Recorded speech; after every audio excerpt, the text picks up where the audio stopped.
Who can forget when The Undertaker defeated the fake Undertaker in SummerSlam 1999? This was hands down one of the most cringe matches in WWE history. Of course, the directors didn't stop there. They made The Rock lose a match to the Hurricane like anyone would believe that story. The Rock took the loss like a champ, but the look of embarrassment on his face was legendary. Over the years, there have been multiple other embarrassing losses in the ring and multiple matches that just didn't make sense. Sit back as we show you our list of some of the most embarrassing matches in WWE history. Triple H and Shawn Michaels versus The Undertaker and Kane.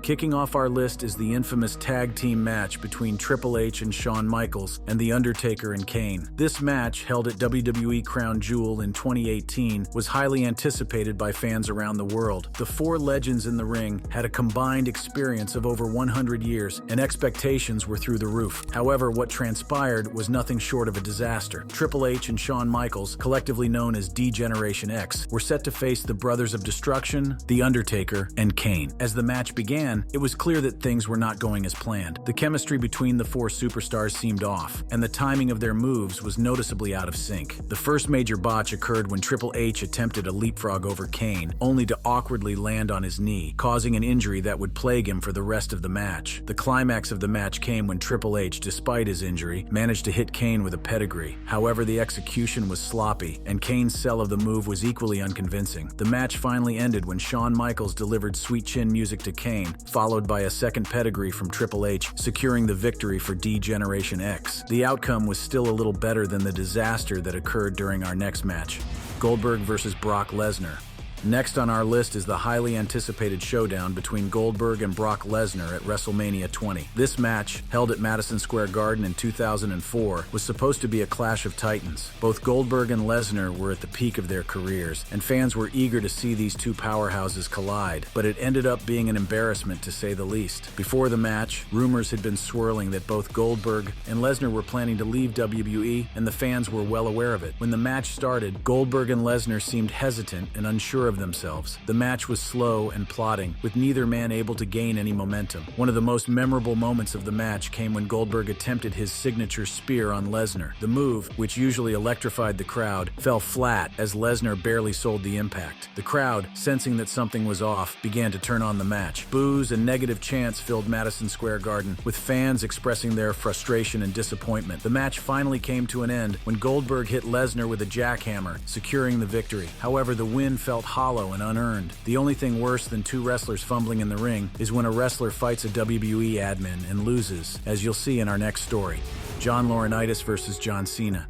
Let's take a trip further back to the main event of WWE Over the Limit in 2012, where John Cena faced off against John Lauritas. This match was a head-scratcher from the start, as Lauritas, the top heel authority figure at the time, was not known for his in-ring agility. The decision to place this match as the main event over a classic WWE Championship match between CM Punk and Daniel Bryan only added to the controversy. John Lauritas, also known as Big Johnny, had been abusing his power as the general manager of both Raw and SmackDown, making life miserable for many WWE superstars, including John Cena. During the match, Lauritas, who had not wrestled in years, struggled to keep up with Cena. The match was filled with awkward moments and poorly executed moves, leaving the crowd unimpressed. Cena, known for his ability to carry less experienced opponents, did his best to make the match entertaining. He toyed with Lauritas, delivering a series of humiliating moves and taunts. The finish of the match was even more baffling. As Cena prepared to deliver the final blow, Big Show, who had been fired by Lauritas weeks earlier, made his way to the ring. He turned on Cena and delivered a knockout punch. Lauritas then covered Cena for the pinfall victory, leaving the crowd in stunned silence. The two Johns may have disappointed the crowd, but not as much as the referee in our next story: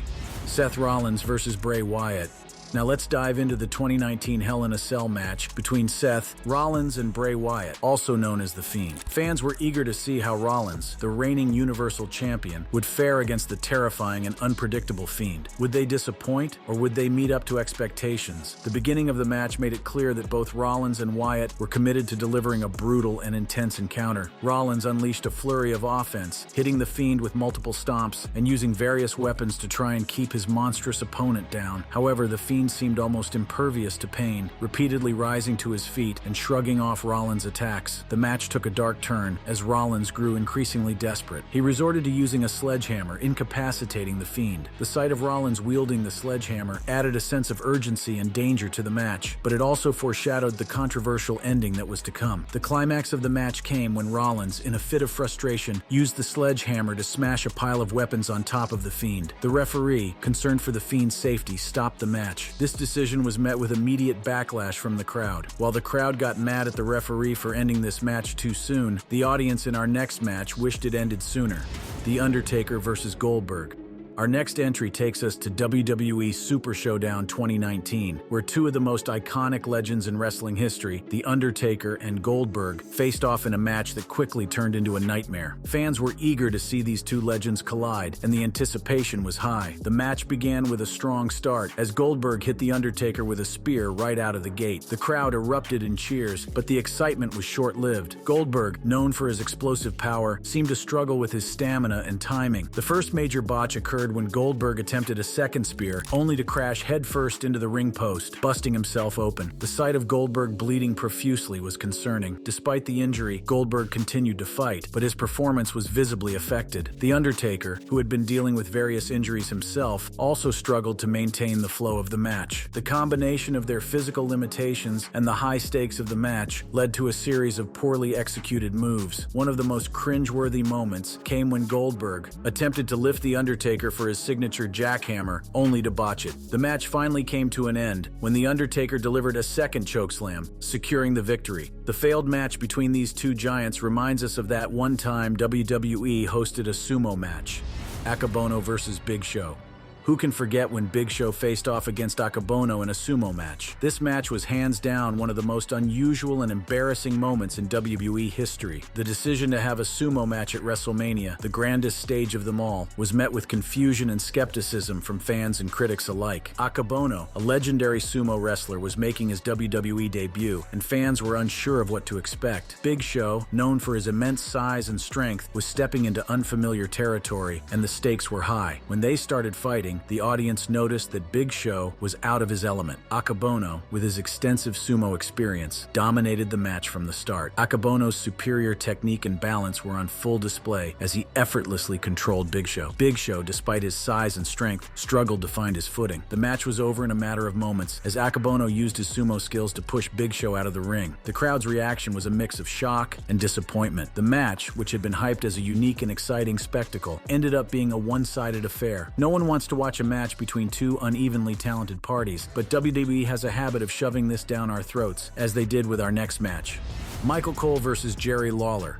To settle a long-running feud, Michael Cole and Jerry the King Lawler, two commentators, faced off in a rather embarrassing match. The storyline before the match was filled with personal insults and heated exchanges. Michael Cole, who had turned heel and adopted an arrogant persona, relentlessly taunted Jerry Lawler, questioning his wrestling abilities and mocking his personal life. Lawler, a seasoned veteran with decades of in-ring experience, was eager to get his hands on Cole and shut him up once and for all. When the two stepped into the ring, everyone noticed that this was not going to be a technical masterpiece. Michael Cole, who had minimal in-ring experience, struggled to keep up with Lawler. The match was filled with awkward moments and poorly executed moves, leaving the crowd unimpressed. Cole spent much of the match hiding in his coal mine, a protective glass box set up at ringside, further frustrating the fans. The turning point came when special guest referee Stone Cold Steve Austin got involved. Austin, known for his no-nonsense attitude, tried to keep the match on track, but even his presence couldn't save it. At one point, Austin delivered a stunner to Cole's ally, Jack Swagger, who had been interfering on Cole's behalf. The end of the match was even more baffling. Lawler had Cole in a submission hold, and Cole tapped out, seemingly giving Lawler the victory. However, the anonymous Raw general manager reversed the decision, citing Austin's biased officiating. Our next match was between experienced wrestlers, but just as disappointing as our last.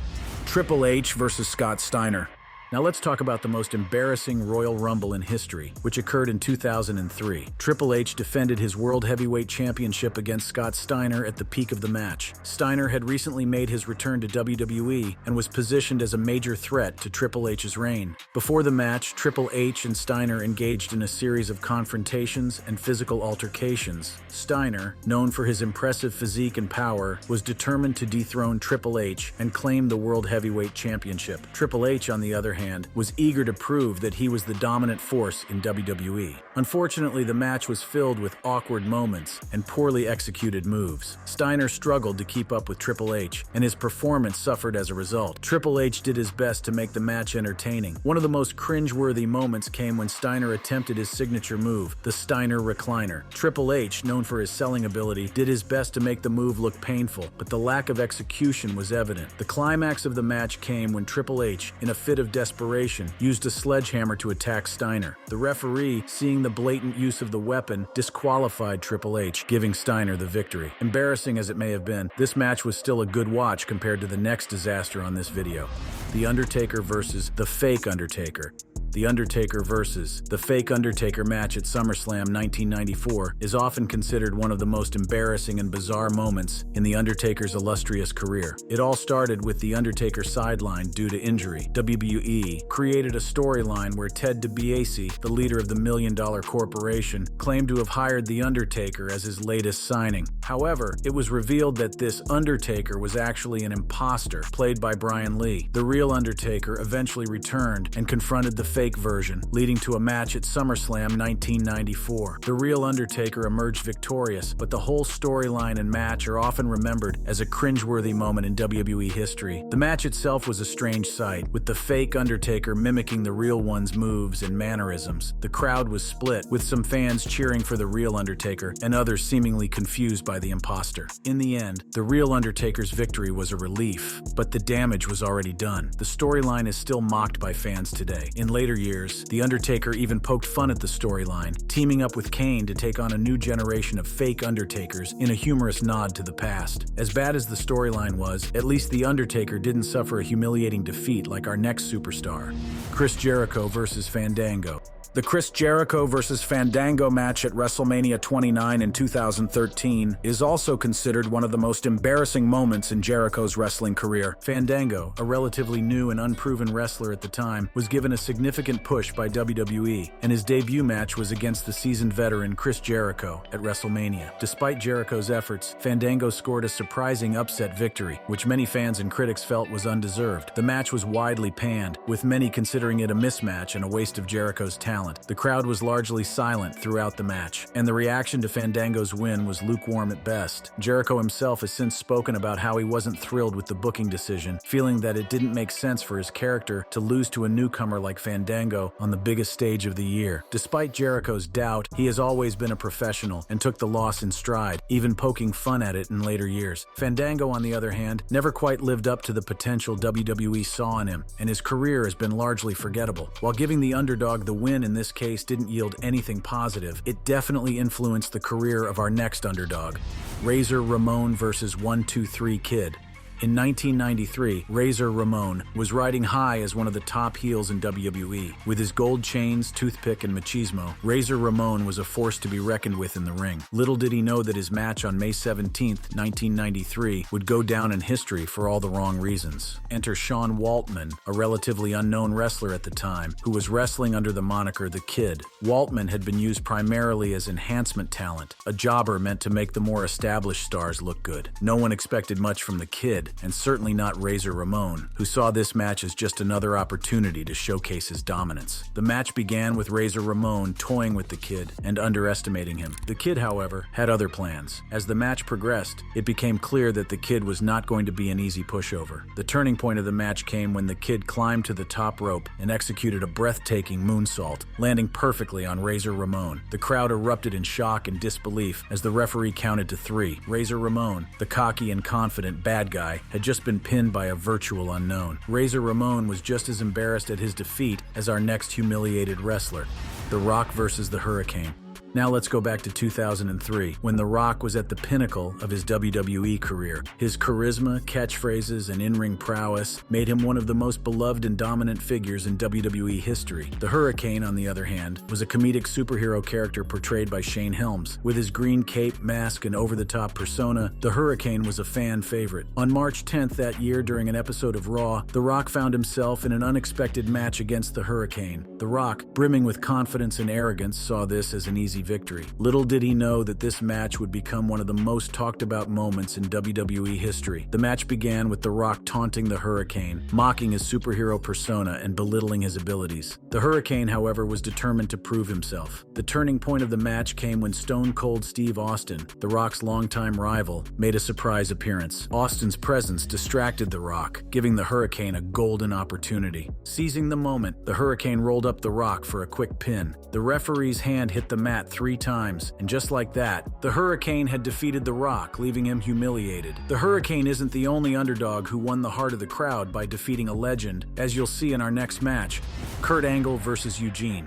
Kurt Angle, an Olympic gold medalist and one of the most technically proficient wrestlers in WWE history, was riding high on his reputation in 2005. He was a superstar on all accounts. However, Eugene, a character portrayed by Nick Dinsmore, has a different story. Eugene was depicted as having a mental disability, which made him an underdog and a fan favorite. Despite his character's limitations, Eugene displayed surprising wrestling acumen, often mimicking the moves of his favorite WWE superstars. The stage was set for the Kurt Angle Olympic gold medal Invitational, a challenge where Angle would face various opponents, giving them a chance to last 3 minutes in the ring with him. If they succeeded, they would win Angle's cherished Olympic gold medal. One day, Eugene stepped up to the challenge, much to the amusement of Angle and the WWE Universe. As the seconds ticked away, Eugene managed to evade Angle's attempts to lock in his signature submission hold, the ankle lock. The crowd, initially skeptical, began to rally behind Eugene, cheering him on as he continued to defy the odds. In a final desperate attempt, Angle tried to lock in the ankle lock once more, but Eugene managed to hold on, refusing to tap out. The buzzer sounded, signaling the end of the 3 minutes, and the crowd erupted in cheers. Not all superstars simply walk away when they lose. Some revenge immediately, as you'll see shortly. John Cena versus Kevin Federline. In 2007, John Cena was on top of the wrestling world. He was the champion and a hero to millions, and his never-give-up mantra inspired fans everywhere. Then, out of nowhere, he faced off against Kevin Federline, aka K-Fed, the ex-husband of Britney Spears. Federline was more famous for his tabloid headlines than any athletic skills, and everyone thought this match would be a joke. But in a shocking turn of events, Federline pulled off the unthinkable. With some help from the intimidating Umaga and Johnny Nitro, he pinned Cena to the mat in a no disqualification match. The crowd went wild in disbelief, and Cena was left stunned and humiliated. It was a major blow to his ego and reputation. Federline used some stalling tactics in the beginning, but eventually, he and his cohorts took control. Umaga's interference proved to be the turning point, allowing Federline to secure the win. However, Cena got his revenge later in the show, ending the night with an attitude adjustment on Federline. Despite this, the loss to Federline remained a stain on Cena's record. For Federline, this was a moment of triumph, a chance to shine in the wrestling world. Cena isn't the only one who got instant revenge. Someone else did too, as you'll see in our next entry. Hulk Hogan versus Billy Kidman. In the year 2000, the wrestling world was witnessing the final days of WCW, and Hulk Hogan, the iconic Hulkster, was facing off against Billy Kidman, a talented high flyer. Kidman had been accusing Hogan of holding back younger talent, and Hogan, never one to back down, accepted the challenge. What happened next was nothing short of astonishing. Billy Kidman defeated Hulk Hogan, not once, not twice, but 3 times in a row. The wrestling world was in shock. Hogan, the man who had dominated the industry for decades, had been defeated by a wrestler who was previously considered a mid-card talent. The losses were a significant blow to Hogan's legacy and left him humiliated. But for Billy Kidman, the victories were career-defining moments. They elevated his status in the wrestling world and proved that even the most unlikely underdogs could achieve greatness. One of the most notable matches between Hulk Hogan and Billy Kidman took place on July 10, 2000 at the Bash at the Beach pay-per-view event. However, Kidman used his quickness and agility to evade Hogan's attacks and deliver several high-flying moves, including a top rope Hurricane Rana. Hogan attempted to use his signature leg drop, but Kidman countered with a roll-up pin and secured the win. Of course, Kidman wouldn't be the last wrestler who tried to establish himself by taking out AJ Styles versus James Ellsworth. In 2016, AJ Styles, the phenomenal wrestler, was at the top of his game, with a string of impressive victories and a reputation for being one of the best in the WWE. Meanwhile, James Ellsworth, an underdog wrestler, was brought in as enhancement talent, not expected to achieve much. But Ellsworth's charm and determination quickly won over the fans, and his legendary line, "Any man with two hands has a fighting chance," became a rallying cry. Ellsworth was booked to face Styles on SmackDown Live, with Dean Ambrose as the special guest referee. The match was a David versus Goliath story, with Styles initially taking the lead, but the underdog refused to back down. Ambrose's interference added fuel to the fire, and Ellsworth seized the opportunity to deliver a few surprising moves, including his signature superkick. Ellsworth pinned Styles, leaving the arena in disbelief. Styles was humiliated, and Ellsworth basked in the spotlight, his career-defining moment, but it didn't end there. The match led to a feud between the two wrestlers. Styles, still reeling from the shocking loss, demanded a rematch against Ellsworth, which took place at the No Mercy pay-per-view event. They had a few more matches, but Ellsworth was never able to secure another victory against Styles. The case is different for our next loser, who was able to redeem himself during the rematch. Mankind versus Vader. In 1997, the wrestling world was full of excitement for the highly anticipated match between Mankind and Vader. Two legends, known for their intense styles and brutal matches, were set to collide in what promised to be an epic encounter. However, the match that unfolded was a far cry from the expectations, leaving fans disappointed. Both Mankind and Vader were struggling with injuries, which significantly impacted their performance. The match was slow and plodding, with botched moves and lots of miscommunications. The crowd grew restless, waiting for the high spots and dramatic moments that never came. The lack of chemistry between the two wrestlers was evident, and the match suffered as a result. Even Mankind's signature mandible claw fell flat, with Vader struggling to sell the hold convincingly. The match ended with a fluke pin from Vader, leaving fans disappointed and unfulfilled. What was supposed to be a brutal and memorable clash between two legends turned into a lackluster and embarrassing encounter. After the disappointing match, the feud between Mankind and Vader continued, with both wrestlers seeking to prove themselves as the dominant force. The rematch was a brutal and intense encounter, with both wrestlers determined to leave a lasting impression, much better than the initial match. In the end, Mankind emerged victorious, finally gaining the upper hand in the feud. Bret Hart versus Shawn Michaels. Bret Hart and Vince McMahon had a storied and complicated history in the WWE. Bret Hart was a beloved wrestler and champion known for his excellence in the ring and his passionate fan base. Vince McMahon, as the owner of the WWE, had a reputation for being a shrewd businessman and a master promoter. In 1999, Bret Hart was in the midst of a heated feud with Vince McMahon's on-screen character, Mr. McMahon. The storyline was a reflection of their real-life tensions, as Bret Hart's contract was set to expire, and he was considering leaving the WWE for WCW. The situation came to a head at the Survivor Series pay-per-view event in 1999. Bret Hart was defending his WWF Championship against Shawn Michaels, but the match was controversially ended when Vince McMahon intervened and ordered the ring bell to be rung, declaring Michaels the winner. This event became known as the Montreal Screwjob, and it was widely seen as a betrayal by Vince McMahon against Bret Hart. The fallout from the Montreal Screwjob led to a long-standing feud between Bret Hart and Vince McMahon, both on. Click the cards to check out our other interesting videos.